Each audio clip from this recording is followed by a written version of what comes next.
निकल कर ये ग्राउंड तक नहीं आ पाई है, और हमारी जो बहन है वो इतनी राजस्थान से चल के आई है, तो इनके सम्मान में तो ताली होना चाहिए और ईमानदारी से बजाना।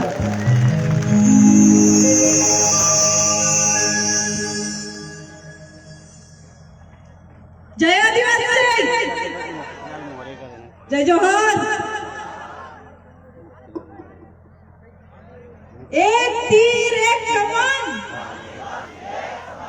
मैं बोलूं और फिर भी आवाज नहीं आए, बड़ा दुखदाई है। जय जोहार का नारा है,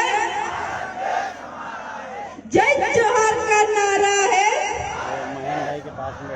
आदिवासी एकता जिंदाबाद, बिरसा मुंडा जिंदाबाद, टंट्या मामा जिंदाबाद।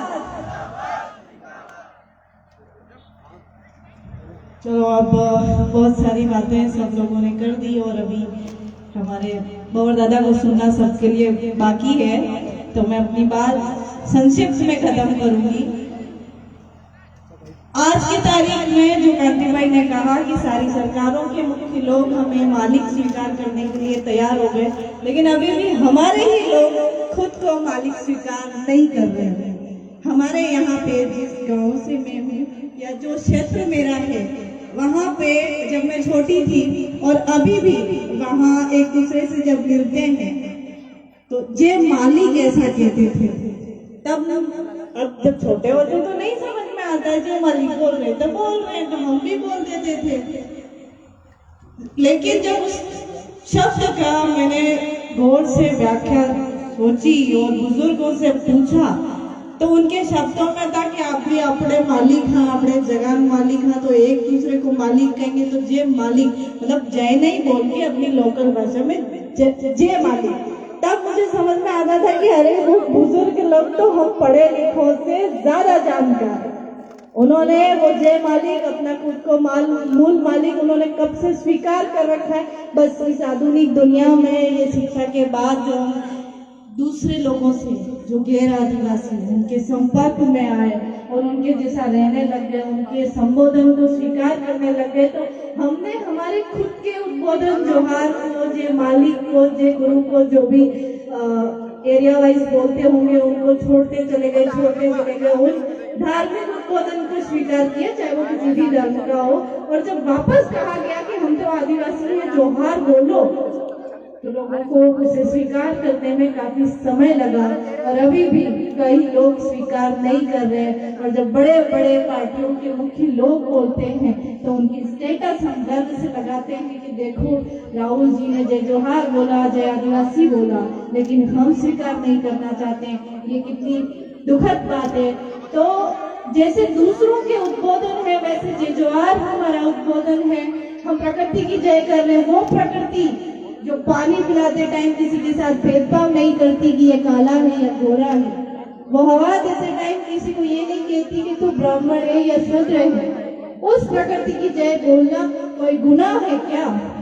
जब गुनाह नहीं है, मैं तो कहती हूँ न केवल आदिवासियों को बल्कि एक दिन पूरे विश्व को जय जोहार बोलना चाहिए, क्योंकि इस कुदरत से बड़ी कोई ताकत मेरी नजर में है ही नहीं और आपकी नजर में भी मुझे लगता है नहीं होगी। जो कुछ है वो कुदरत है, कुदरत ही धर्म है, कुदरत ही माया है, कुदरत ही दुनिया है, सब कुछ कुदरत है। अगर हम इसके विरोध में जाते हैं, जो कि आज हम देख रहे हैं, दुनिया का तापमान बढ़ रहा है, किसी का ध्यान नहीं जाता है, किसी का भी ध्यान नहीं जाता है कि हम पर्यावरण प्रदूषण कितना कर रहे हैं। हम कहने को कहते हैं हम प्रकृति पूजक हैं, सारी चीजें कहने की होगी, हम भी बदल रहे हैं और इतना बदल रहे हैं कि हम नहीं समझ पा रहे हैं कि दुनिया का तापमान इतना बढ़ रहा है कि हमारे बच्चे, हमारे बच्चों के बच्चे नहीं, हमारे ही बच्चे शायद इस तापमान को बर्दाश्त नहीं कर पाएंगे। और इस तापमान को कम करने के लिए केवल और केवल एक संस्कृति कर सकती है और वो है आदिवासियत।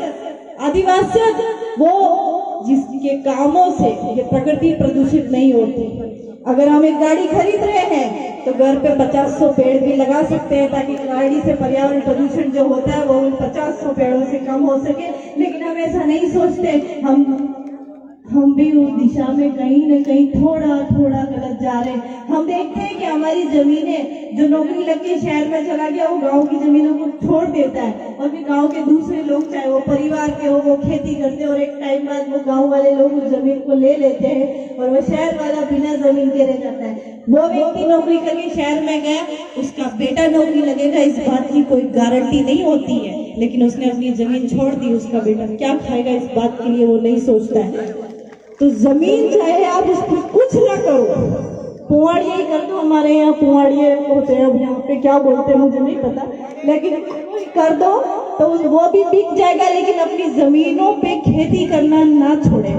इसके अलावा एक और चीज है, बहुत मैं देखती हूँ कि हमारे लोग पढ़ रहे हैं, पर जिन स्कूलों में हमारे बच्चे जाते हैं वहाँ पढ़ाई उस लेवल पे नहीं हो रही जिस लेवल पे होनी चाहिए। और कई बार मैं देखती हूँ कि उन स्कूलों में जो अध्यापक है वो हमारे ही समाज के हैं, हमारे ही समाज के अध्यापक होने के बावजूद उन स्कूलों में पढ़ने वाले बच्चे अगर सही रास्ते पे नहीं चल पा रहे तो इसके लिए गैर आदिवासी जिम्मेदार नहीं है, हम लोग जिम्मेदार हैं। अपनी जिम्मेदारियों को स्वीकार करना सीखो।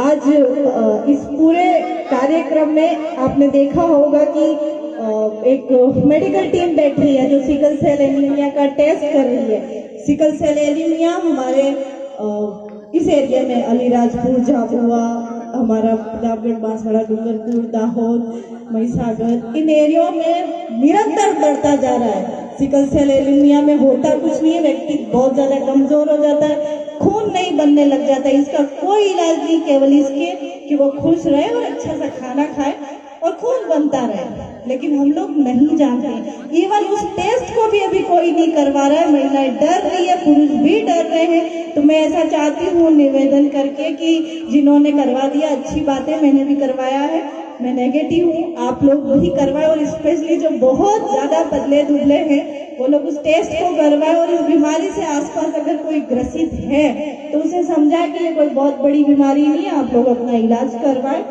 इसके बाद इस कार्यक्रम में आर्ची बावनिया आई हुई है, छोटी सी बच्ची है, 6ठी क्लास, 6 साल की जब थी तो उसका पहला गाना आया था। उसके गाने में वो यूं कहती है कि हमें प्रकृति को बचाना पड़ेगा, अगर ये प्रकृति खराब हो गई, वो गुजराती में कहती है, मैं हिंदी में बता रही हूँ, और अगर आपने नहीं बचाया तो इसके परिणाम भुगतने पड़ेंगे।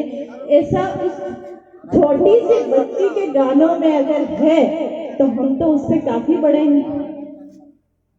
हर दिन चाहे सुबह से उठ के रात तक किसी कार्यक्रम में जाते टाइम आप कोशिश करें कम से कम प्लास्टिक का यूज करें, क्योंकि प्लास्टिक से बड़ा पृथ्वी को कोई खतरा नहीं। और हम प्रकृति पूजक है, हमारी जिम्मेदारी है कि हम प्लास्टिक को कम यूज करें। तो साइंस के अकॉर्डिंग तो कहते हैं कि ये जो बोतलें हम पीते हैं कहीं ना कहीं हम इसमें से जहर पीते हैं, छोटी छोटी मात्रा में, धीरे धीरे धीरे धीरे कम करो, क्योंकि प्रकृति ही सब कुछ है।